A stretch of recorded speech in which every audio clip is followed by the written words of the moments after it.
Hey, welcome back. Thanks so much for joining us again. I told you I was going to leave you with a big tip as far as negotiations go, and I will. I'm going to just recap what we've gone through so far today first, and that is understanding that when you get an offer in, that the price is important, so is the closing date, but also so is the financing. And just so you know, and I didn't mention this in the first segment, but look, if this buyer is putting 20 or 30 or 40% down, that could also be a part of the negotiations, meaning is that maybe it wasn't exactly, and many sellers have done this, wasn't exactly what they wanted, but it was awful close, but they had such strong buyers. And that's, again, as sellers know, and as everyone knows, if you don't have the money, it doesn't matter. And you get somebody who's putting 30 or 40 or even 10% down, that's considered high in today's market, and even 5 or 7 or 8%. That's considered a pretty strong offer, and as it goes up, it even gets better. So don't forget about that. The also is how fast negotiations. Technology has changed anything. Yes, you can do 24 hours, but believe me, in most cases, that's a very long time in today's market to take, and that could be done in hours and could be done in minutes, 10 and 15 minutes. Also, we talked about the lowball offer. They do happen, but they very seldom happen. They really very seldom do. But if they do, always counter back.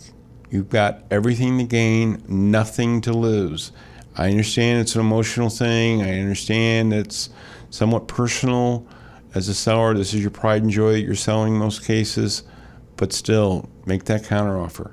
You might be very surprised, and if you don't, well, then you move on. It's okay. Move on to the next showing, next offer down the road. Also, who's your realtor? Do they have the confidence is really what we're talking about. Do they have the confidence to consult with you when an offer comes in, give you your options, give you a full spectrum? Yes, sometimes buyers do walk away. They don't come back. Sometimes they come back, but not too often. I wouldn't be waiting too long for that.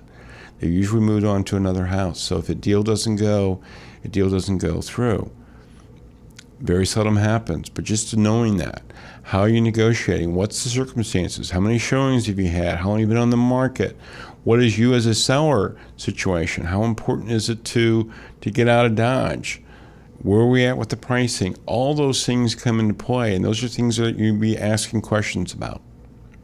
And the last thing I'm going to give you is a tip, and this is a tip maybe of the week. When you're putting your house on the market, your agent and buyers always ask this, is why you're moving. What you always should have your agent telling them is, my seller's housing needs have changed. That's it. That's it. Everything else is information that buyers will and do use to negotiate pricing. If they know that you have to move, if they know that you have a divorce, whatever that situation is, that can literally cost you $5,000, $10,000, $15,000 in negotiations. So just have that one tip and keep it to yourself also when you're telling your friends, and let them know, even if it is a bad situation or a good situation. You don't want that information out. Hey, next week we're going to be talking about the military buyers coming in. You don't want to miss it. Go to ReadySetSold.org, not .com, get that book. Have a fantastic Saturday. See you all next week.